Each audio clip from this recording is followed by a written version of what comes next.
எல்லாருக்கும் வணக்கம். இன்னைக்கு நாங்கள் வந்து மதுரைக்கு தியேட்டர் விசிட்ஸ்க்காக வந்திருக்கோம். எங்கள் படம் DNA ரிலீஸ் ஆயிருக்கு இந்த ஃப்ரைடே. ஸோ ரொம்ப சந்தோஷமாக இருக்குது. Overwhelming response. அண்ட் அஃப்கோர்ஸ் மதுரைக்கு வந்தால் மதுரை மீனாட்சி கோயிலுக்கு வராமல் எல்லாம் போக முடியாது. ஸோ வந்து கோயிலில் வந்து பிளெஸிங்ஸை வாங்கிட்டு போயிருக்கோம். ஸோ நிறைய தியேட்டர்ஸ் இன்னைக்கு மதுரையில் விசிட் பண்ண போகிறோம். அதை தாண்டி தமிழ்நாட்டிலையும் சரி மற்ற மாநிலங்களையும் சரி நிறைய தியேட்டர்ஸ் விசிட் பண்ண போகிறோம். ஸோ உங்கள் எல்லாரோட சப்போர்ட் கொடுத்ததுக்கு ரொம்ப நன்றி. பார்த்தவங்களுக்கு ரொம்ப நன்றி சொல்லிக்கிறேன். பார்க்காதவங்களுக்கு தியேட்டர்ஸ்க்கு வந்து ஃபேமிலிஸோட பாருங்கள். உங்கள் எல்லாருக்குமே ரொம்ப பிடிக்கும்.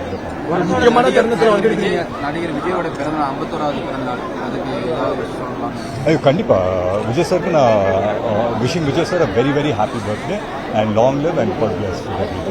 முக்கியமான தருணத்தில் வந்துருக்கீங்க. மதுரை மாநாடு போய் சாமி வாய்ப்பு இன்னைக்கு போகலாம் அப்படின்னு தான் நினச்சோம், போயிட்டு கும்பிடலாம் அப்படின்னு தான் நினச்சோம். பட் அன்ஃபார்ச்சுனேட்லி இன்னைக்கு வேற ஸ்கெடியூல் பண்ணியிருக்காங்க. ஸோ இன்னைக்கு காலைல வந்து மதுரை மீனாட்சி கோயிலுக்கு வரணும் அப்படின்னு சொல்லி நினைச்சோம். ஸோ வந்துட்டு அனைவரையும் முருகன் மாநாடு சார்பாக அழைத்திருக்கிறாங்க. மதுரை முடிய வந்திருக்கிறீங்க, போய் கலந்துக்கிறதுக்கான வாய்ப்பு இருக்கா? இல்லை சார், இன்னைக்கு எங்கள் ஸ்கெடியூல் அது சொல்லலை. எங்களுக்கு வந்துட்டு வேற தியேட்டர் மற்ற இதுக்காக தான் சொல்றாங்க. சார் இந்த பராசக்தி மூவி என்ன ஸ்டேட்டஸ்ல சார் இருக்கு? ஏன்னா அந்த ப்ரொடியூசர்ஸ்க்குள்ள ஒரு இஷ்யூ போயிட்டு இருக்கிறதா கேள்விப்பட்டாங்க. இப்போ என்ன ஸ்டேட்டஸ்ல சார் இருக்கு? அது எப்போ படப்பிடிப்பு நிறைவு பெற மாதிரி இருக்கு சார்? இல்லை சார், அது நாங்கள் ஷூட்டிங் எல்லாமே பிளான் பண்ணியிருக்கோம். ஸோ இந்த மாதம் எனக்கு தெரிஞ்சு இன்னும் 2 மாதத்துல ஷூட்டிங்கை முடிச்சிருவோம் நினைக்கிறேன். ஸோ எல்லாமே ஸ்மூத்தாக தான் சார் போயிட்டு. உண்மையிலேயே ஓவர்வெல்மிங்காக இருக்குது சார். பார்த்தவங்க எல்லாருமே ரொம்ப நல்லா இருக்குது அப்படின்னு சொல்கிறாங்க. அண்ட் அஃப்கோர்ஸ் வந்து இன்னைக்கு தியேட்டர்ஸ்க்கு போய் பார்க்கும்போது இன்னைக்கு நாங்கள் எல்லாருமே தியேட்டர் விசிட்ஸ் பண்ணிட்டு இருக்கோம். ஸோ போய் பார்க்கும்போது ஃபேமிலிஸோட வந்து பார்க்குறோங்க. அதுவே ஒரு ரொம்ப சந்தோஷமான ஒரு விஷயமா இருக்குது எல்லாருக்கும். ஸோ ரொம்ப ஹாப்பி. பணம் கொடுத்து தான் வந்துட்டு ரிவ்யூ வந்து பண்றாங்க. அதாவது பணம் கொடுத்து அவங்களுக்கு தகுந்த மாதிரி ரிவ்யூ மாத்திக்கிறாங்க அப்படின்ற விஷயம். இப்போ நிறைய நல்ல படங்கள்லாம் வந்துட்டு ரொம்ப ஹார்ஷான ஒரு ரிவ்யூ வருது. ரெட்ரோ டக்லைஸ் அந்த மாதிரிலாம் வந்துட்டு. ஸோ இப்போ அந்த மாதிரி பெய்டு ப்ரொமோஷன் தான் வந்துட்டு இப்போ வந்து அந்த ரிவ்யூ பண்றாங்களா சார்?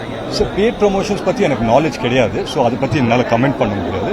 பட் மற்றபடி தாண்டி படம் பார்க்குறவங்க எல்லாருக்குமே வந்துட்டு அவங்கவுங்கள கருத்தை சொல்றதுக்கு எல்லாரும் உரிமையும் இருக்கு. So it's fine sir. நல்ல படம் எடுத்தால் எல்லாருமே நல்ல கருத்தை தான் சொல்லுவாங்க. நம்பிக்கை. ஆமா, இப்போ DNA இப்போ ரிலீஸ் ஆயிடுச்சு. ஸோ சக்ஸஸ்ஃபுல்லாக அது தியேட்டர்ஸில் ஓடிட்டு இருக்கு. இதுக்கப்புறம் வலை அப்படின்னு சொல்லி ஒரு படம் முடிச்சிருக்கோம். இப்போ போஸ்ட் ப்ரொடக்ஷன்ஸ் நடந்துட்டு இருக்கு. மற்றபடி ஷூட்டிங்கு இதே முரளி அண்ட் பராசக்தி இந்த 2 படம் ஷூட்டிங் இருக்கு.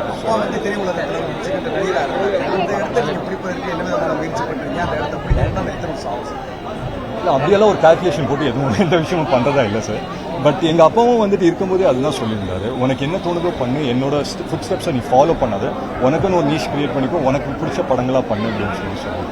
ஸோ அதுதான் பண்ணுறேன். இன்றைக்கி வந்து DNA படம் வந்துட்டு எல்லாரும் போய் பார்க்கும்போது உண்மையிலே ரொம்ப அப்ரிஷியேட் பண்ணுறேன். So I'm very happy about that. So இன்னைக்கு இந்த தருணத்தில் நான் அந்த வைப்பில் ரொம்ப சந்தோஷம். நடிகருடைய சக வளர்ச்சி நடிகர்களுக்கு பிடிக்க மாட்டேங்குது. அப்படி உங்கள் வளர்ச்சியில் யாரும் போராமப்படுறாங்களா? யாரும் இடையூறு பண்ணுறாங்க? இல்லை சார், அந்த மாதிரி இருக்கிறதா எனக்கு தெரிஞ்ச வரைக்கும் அந்த மாதிரி எதுவுமே கிடையாது.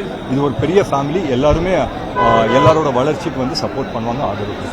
சார் இப்போ ஏஐல வந்துட்டு இப்போ நடிகர் விஜயகாந்த் அவரை வந்துட்டு திருப்பி மறுவாக்கம் செஞ்சிருக்காங்க. இப்போ நடிகர் முரளி அவர் நிறைய பேர் இருக்கிறாங்க ஆடியன்ஸ் சொல்லுங்க. ஸோ அவரை வந்து ஒரு ஏஐல திருப்பி கொண்டு வரதுக்குண்டான பாசிபிள் பிளான் ஏதாவது இருக்கா சார்? இல்லை சார், அதுக்கு ஒரு ஸ்கிரிப்ட் அமையணும். ஸோ இப்போதைக்கு அந்த மாதிரி எந்த ஐடியாஸும் இல்லை. பட் ஃபியூச்சரில் எனக்கு தெரியல சார்.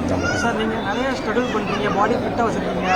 பட் அந்த சினிமாவில் உங்களுக்கான ஒரு இடம், ஒரு அங்கீகாரம் கிடைச்சதான் நீங்கள் நினைக்கிறீங்க? ஏன்னா இப்போ புதுமுக நடிகர்கள் நிறைய பேர் வர்றாங்க, நிறைய பட வாய்ப்புகள் கிடைக்குது. உங்களுக்கான இடம் தமிழ் சினிமாவில் கிடைக்கிறதா நீங்கள் நினைக்கிறீங்க? கண்டிப்பாக கிடைக்குது சார். எப்படி கிடைக்காம இருக்கு சார்? 100% கிடைக்குது. நான் ஃபிட்டாக இருக்கிறேன், நான் வந்துட்டு இது பண்ணுறேன்னா நான் வந்துட்டு என்னையே வருத்துக்கிறதால ஒன்றும் கிடையாது சார். என்னோட லைஃப் ஸ்டைல் இது, நான் இப்படி தான் வாழ்கிறேன். ஸோ அண்ட் நான் வந்துட்டு ஒரு நடிகனாக இருக்கிறதால எனக்கு கேமராவுக்கு முன்னாடி நிற்கும்போது எனக்கு சில செல்ஃப் கான்ஷியஸ்னஸ் இருக்கும் இல்லைங்களா? ஸோ அதனால நான் ஃபிட்டாக வச்சேன். இப்போ டேரக்டர் பாலா அவரோட வந்து மறுபடியும் திருப்பி வேற படம் பண்ணுறதுக்கு வாய்ப்பு இருக்கா சார்? ஏன்னா அவர் அடுத்தது ஆரியா கூட வந்து தொடர்ச்சி 2 கூட பண்ணியிருக்காரு. ஸோ அது மாதிரி உங்களோட பண்ணுறது வாய்ப்பு இருக்கா? இல்லை சார், பாலா சார் எனக்கு ஃபேமிலி மாதிரி சார். அடிக்கடி பேசிட்டே இருப்போம். நான் அடிக்கடி அவர் வீட்டுக்கு போய் பார்ப்பேன். பட் மற்றபடி படத்தை பொறுத்த வரைக்கும் அவர் என்ன ஸ்கிரிப்ட் எழுதாரு, அவர் கூப்பிட்டாருன்னா கண்டிப்பாக போய் நடிப்பேன் சார். தேங்க்ஸ்.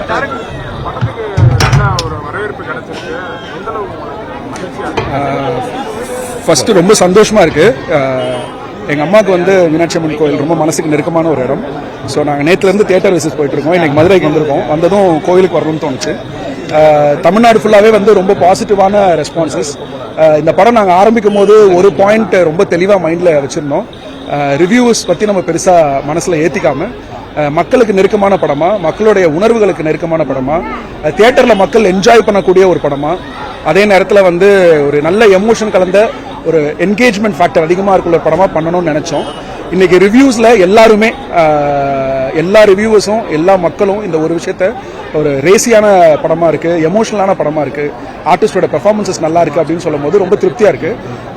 இன்னும் நிறைய மக்கள் இந்த படத்தை அடுத்தடுத்து பார்க்கறதுக்கான சூழல் உருவாயிருக்கு ஞாயிற்றுக்கிழமை அடுத்த வாரங்களில். ஸோ ரொம்ப நல்ல ரெஸ்பான்ஸ் இருக்கு. பட் இது ஆரம்பம் நினைக்கிறோம். இன்னும் இந்த படம் வந்து ஒரு பெரிய அளவு மக்கள் கிட்ட போய் சேரும் அப்படின்னு நம்புறோம். பராசக்தி படம் எந்த லெவல்ல இருக்கு, ஷூட்டிங் எப்படி போயிட்டு இருக்கு? சார் இதுக்கு முன்னாடி தான் சொன்னேன் சார், ஆல்மோஸ்ட் முடிஞ்சிருச்சு சார். இன்னும் ஒரு எனக்கு தெரிஞ்சு ஒரு 60% முடிஞ்சிருக்கும். ஸோ கூடிய சீக்கிரம் முடிஞ்சிடும். உங்களுக்கு வருமா படம்? சில கான்ட்ரவர்சிலாம் போச்சு, அது நமக்கு தெரியாது சார். அது வந்து அவங்க ப்ரொடியூசர் சைட்லேருந்து அஃபிஷியல் அனௌன்ஸ் பண்ணுறாங்க. அடுத்து என்ன மாதிரி படங்கள்? அடுத்து வலை அப்படின்னு சொல்லி ஒரு படம் பண்ணிக்கிறேன் சார். ஆல்மோஸ்ட் ஃபினிஷ் பண்ணிட்டோம், போஸ்ட் ப்ரொடக்ஷன் ஸ்டேஜில் இருக்கு. அதை தாண்டி வந்து இதே மூலியம் பராசக்தி இப்போ பேரலாக போயிட்டு இருக்கு. ஸோ கூடிய சீக்கிரம் நெக்ஸ்ட் ஃபிலிமும் சைன் பண்ணிட்டோம். ஸோ இன்னும் ஒரு சில மாசத்துல ஸ்டார்ட் பண்ணுறோம்.